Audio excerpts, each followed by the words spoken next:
তো এখানে আমি 3 পিস থোড় নিয়ে নিয়েছি। এখানে আমার ডয়রা কলার থোড় আছে, আপনারা চাইলে যে কোনো কলার থোড়ই খাওয়া যেতে পারে।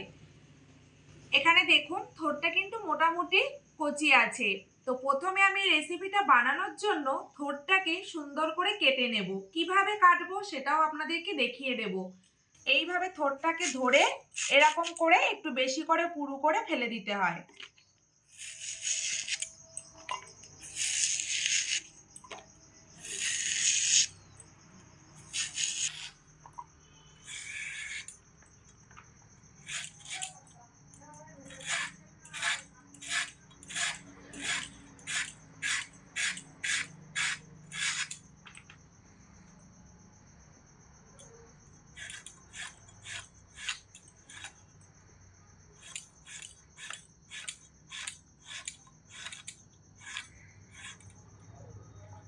তো দেখুন বন্ধুরা, থোড়গুলোকে আমি ঠিক এইরকম ভাবে সরু সরু করে ফালি করে কুচিয়ে নিচ্ছি। সমস্ত থোড়গুলোকে আমি এইভাবে সুন্দর করে কুচিয়ে নেব। তো বন্ধুরা, থোড় তো পুরোটাই কুচানো হয়ে গেছে। কুচানো থোড়ের মধ্যে এবার আমি দিয়ে দেব অল্প পরিমাণে লবণ আর পরিমাণ মতো হলুদ গুঁড়ো। এখানে মোটামুটি 1 চামচ মতো লবণ দিয়ে দিচ্ছি আর দিয়ে দেব হাফ চামচ মতো হলুদ গুঁড়ো। লবণ আর হলুদ গুঁড়ো দিয়ে থোড়টাকে খুব ভালো করে হাত দিয়ে চটকে নেব। এইভাবে খুব চটকে চটকে লবণ হলুদ দিয়ে থোড়ের ভেতরে যে জল আছে সেই জলটাকে বের করে দিতে হবে। তো বন্ধুরা, মোটামুটি 8-10 মিনিট সময় নিয়ে থোড়টাকে খুব ভালো করে চেপে চেপে চটকে নিয়েছি। তো দেখুন থোড়ের মধ্যে দিয়ে কতটা জল বেরিয়েছে, এই দেখুন এতটা জল বেরিয়েছে আর থোড় কিন্তু পরিমাণেও অনেকটা কমে গেছে। তো এবার আমি আর চটকাবো না। এবার আমি থোড়টাকে জলের মধ্যে থেকে ছেঁকে ছেঁকে এইভাবে হাত দিয়ে চেপে মুঠো করে আমি আলাদা একটা পাত্রে তুলে নিচ্ছি। থোড়ের মধ্যে যেন একটুও জল না থাকে, যতটুকু সম্ভব ততটুকু খুব ভালো করে চেপে চেপে জলটাকে ঝরিয়ে নিতে হবে। তো বন্ধুরা, এখানে আমি থোড়ের জল থেকে থোড়গুলোকে সব মুঠো করে চেপে চেপে ছেঁকে নিয়েছি।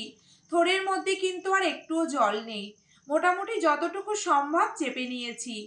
তো থোড়গুলোকে আমি মুঠো থেকে ভেঙে দিয়েছি, এরকম ঝুরঝুরে করে দিয়েছি। গরম তেলের মধ্যে দিয়ে দেব খুব অল্প পরিমাণে 1 চিমটে গোটা জিরে, 2টো শুকনো লঙ্কা ভেঙে রেখেছি দিয়ে দিচ্ছি। অল্প করে একটু সর্ষে দিয়ে দেব। রসুন খুব ভালো করে কুচিয়ে রেখেছি দিয়ে দিচ্ছি। একটা পেঁয়াজ খুব ভালো করে কুচিয়েছি সেটাও দিয়ে দিচ্ছি। সমস্ত কিছু দিয়ে খুব ভালো করে লাল লাল করে ভেজে নেব। খুব বেশি লাল করে ভাজার দরকার নেই, মোটামুটি ভাজা হলে হবে।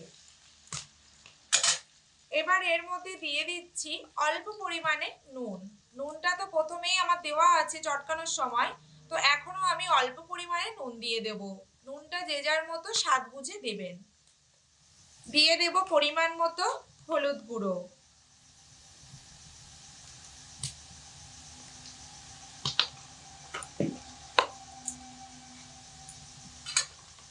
নুন আর হলুদ দিয়ে ভালো করে একটু নাড়িয়ে নেব। থোড় ভাজায় কিন্তু বন্ধুরা অবশ্যই সর্ষে ফোড়ন দিতে হয়। সর্ষে ফোড়ন ছাড়া কিন্তু থোড় ভাজা একদমই ভালো লাগে না। যে কোনো সর্ষে হাতের কাছে থাকলে সেটাই আপনারা থোড় ভাজায় ফোড়নে দিয়ে দেবেন। আর দিতে হবে শুকনো লঙ্কা। যদি কেউ নিরামিষভাবে থোড়টা ভাজা খেতে চান সেই ক্ষেত্রে পেঁয়াজ রসুনটাকে অবশ্যই স্কিপ করে নেবেন। তো পেঁয়াজ আর রসুন খুব ভালো মতো লাল লাল করে ভাজা হয়ে গেছে। এই মতো অবস্থায় আমি থোড়গুলোকে দিয়ে দেব।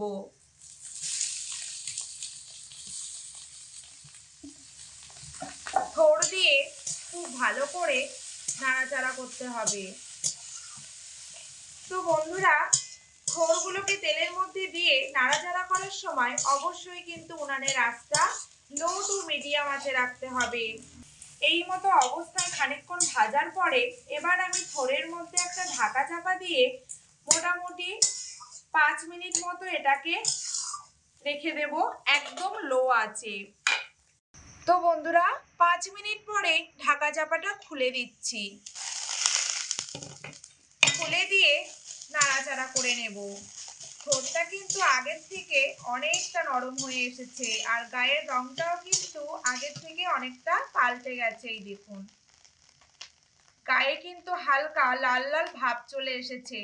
এই মতো অবস্থায় থোড়ের মধ্যে আমি অল্প পরিমাণে চিনি দিয়ে দেব।